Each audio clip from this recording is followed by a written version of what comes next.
ശ്രീ ആറ്റുകാലുണ്ണി, ഇതിപ്പോൾ ഒരു ദുരന്തമുണ്ടാകുമ്പോൾ, ഒരു ജീവന് വേണ്ടി പരിശ്രമിക്കുമ്പോൾ ഒരു ഘട്ടത്തിലും ഉണ്ടാകാൻ പാടില്ലാത്ത ഒന്നാണ് ഈ പറയുന്ന അങ്ങോട്ടും ഇങ്ങോട്ടുമുള്ള പഴിചാരൽ എന്നുള്ളതൊക്കെ. ശരിയാണ്, മേയർ പറയുന്നുണ്ട്. ഇത് ആദ്യം ഞാൻ ഓർക്കുന്നുണ്ട്, മേയർ അധികാരത്തിലേറിയ ആ സമയത്ത് റെയിൽവേയുമായി ഈ പ്രശ്നത്തിൽ തന്നെ ഒരു വാക്കേറ്റമൊക്കെ ഉണ്ടായത് ഓർക്കുന്നുണ്ട്. അതിനുശേഷം കനത്ത വെള്ളക്കെട്ടുണ്ടായതിനെ തുടർന്ന് നഗരസഭ പലതവണ അവിടം വൃത്തിയാക്കണമെന്നതടക്കം ആവശ്യങ്ങൾ ഉന്നയിച്ചു. പക്ഷേ അതും നടക്കാതെ വരുന്നൊരു സാഹചര്യമുണ്ട്. ഇന്ന് ഈ ദുരന്തത്തിലേക്ക് യഥാർത്ഥത്തിൽ കൊണ്ടെത്തിച്ച ഘടകം എന്താണ്? മാധു സൂചിപ്പിച്ചത് പഴിചാരൽ എന്നൊരു വാക്കാണ്. പക്ഷെ ആരാണ് പഴിചാരിയത് എന്ന് നമുക്ക് മനസ്സിലാകുന്നില്ല.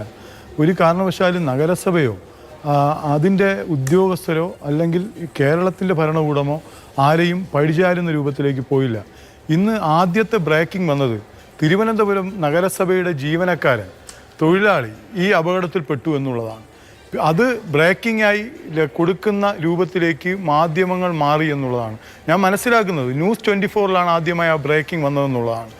അപ്പോൾ ആരാണ് പഴിചാരി എന്നുള്ളതാണ് ആദ്യം ചോദ്യം. ഇതൊരു കൂട്ടുത്തരവാദിത്വമാണ് എന്ന് തിരിച്ചറിഞ്ഞുകൊണ്ട് ഇന്ന് രാവിലെ മുതൽ ഞാൻ ഈ ചർച്ചയ്ക്ക് വരുന്നത് തമ്പാനൂർ റെയിൽവേ സ്റ്റേഷനിൽ നിന്ന് 6:45 മണിക്കാണ് ഞാൻ അവിടെ തിരിക്കുന്നത്.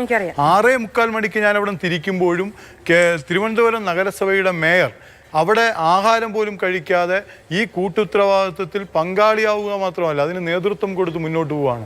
ഇതിന് കളക്ടർ നേതൃത്വം കൊടുക്കുകയാണ്, തിരുവനന്തപുരം നഗരസഭയുടെ സെക്രട്ടറി നേതൃത്വം കൊടുക്കുകയാണ്. അപ്പോൾ നമ്മൾ ഒരാളെയും പഴിചാരിയിട്ടില്ല.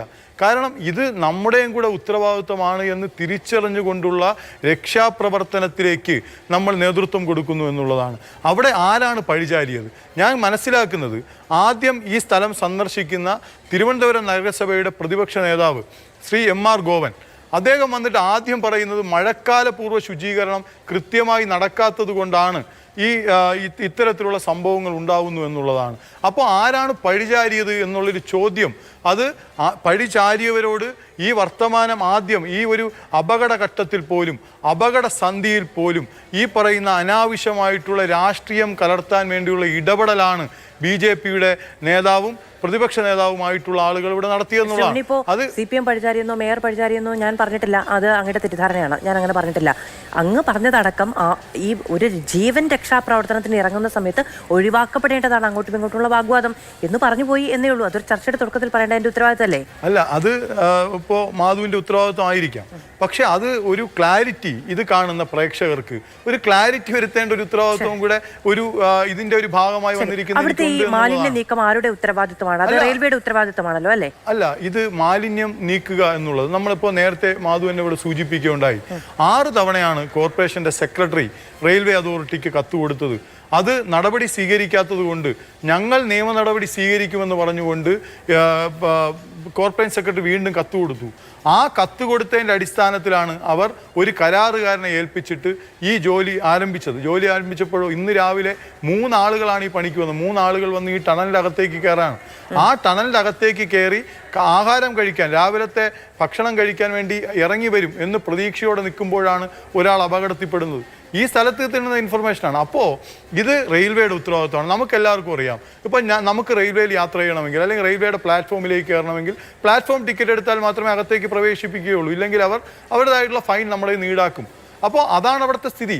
ഞങ്ങൾക്കകത്തേക്ക് ഈ പറയുന്ന ചവറ് മാറ്റാൻ പോലും ഞങ്ങൾക്ക് അനുവാദമില്ലാത്തൊരു സ്ഥിതിയുണ്ട്. കാരണം നമ്മുടെ നഗരസഭാ ജീവനക്കാരുടെ മേൽ കേസടക്കമുള്ളത് ചാർജ് ചെയ്യുന്ന സ്ഥിതിയിലേക്ക് പോയിട്ടുണ്ട്. നേരത്തെ നിങ്ങൾ പറഞ്ഞു VK പ്രശാന്ത് മേയറായിരിക്കുമ്പോഴാണ്, ശ്രീ VK പ്രശാന്ത് മേയറായിരിക്കുമ്പോൾ അവർ നമ്മുടെ തൊഴിലാളികൾക്ക് മേൽ കേസെടുക്കുന്ന തരത്തിലേക്ക് പോയിട്ടുണ്ട്. 2018-ലാണ് ഈ ടണൽ നിർമ്മിക്കുന്നത്. ഈ ടണൽ നിർമ്മിച്ച് പല ആവർത്തി പറഞ്ഞിട്ടും കേൾക്കാതെ അവർ വൃത്തിയാക്കാതെ അവസാനം നിയമ നടപടിയിലേക്ക് പോകും എന്ന് നഗരസഭ പറയുമ്പോഴാണ് ഇവർ ഈ പറയുന്ന വൃത്തിയാക്കുന്നതിന് വേണ്ടി ഒരു കരാർ ജീവനക്കാരനെ ഏൽപ്പിച്ചുകൊണ്ട് ആ നടപടിയിലേക്ക് പോയത്. അപ്പോൾ റെയിൽവേയുടെ ഭാഗം ഞാൻ ചോദിക്കട്ടെ, ഇപ്പോൾ നമുക്കൊരു സ്ഥിരമായി നഗരസഭയുടെ ഇത്തരം പ്രവർത്തികൾ ചെയ്യുന്ന ആളുകളാണെങ്കിൽ അവർക്ക് അതുമായി ബന്ധപ്പെട്ട ഒരു പരിശീലനം ഉണ്ടായിരിക്കും. ഇത് അദ്ദേഹം അവിടെ ആക്രിയോ മറ്റോ പെറുക്കി വിൽക്കുന്ന ഒരാളാണ് എന്ന് പോലും അറിയുന്നു. അപ്പോൾ അദ്ദേഹത്തിന് ഈ സംഭവവുമായി ബന്ധപ്പെട്ട് ഇതെങ്ങനെ ആണ് ചെയ്യേണ്ടതെന്ന് സംബന്ധിച്ച് ഒരുപക്ഷെ പരിചയം പോലും ഉണ്ടായിരിക്കില്ല. അങ്ങനെയാണ് 3 കരാർ തൊഴിലാളികൾ അവിടേക്ക് വരുന്നത്. ഇത്രയും വലിയ ദുരന്ത നിവാരണ സേന എല്ലാ സജ്ജീകരണങ്ങളും ഉപയോഗിച്ച് ശ്രമിച്ചിട്ട് പോലും മീറ്ററുകൾ മാത്രമാണ് ആ ടണലിനുള്ളിലേക്ക് ഇതുവരെ കടക്കാൻ ശ്രമിച്ചത്. ഈ മാലിന്യമാണ് 3 ജീവനക്കാരെ വെച്ച് മാറ്റാൻ ശ്രമിച്ചുകൊണ്ടിരുന്നത്.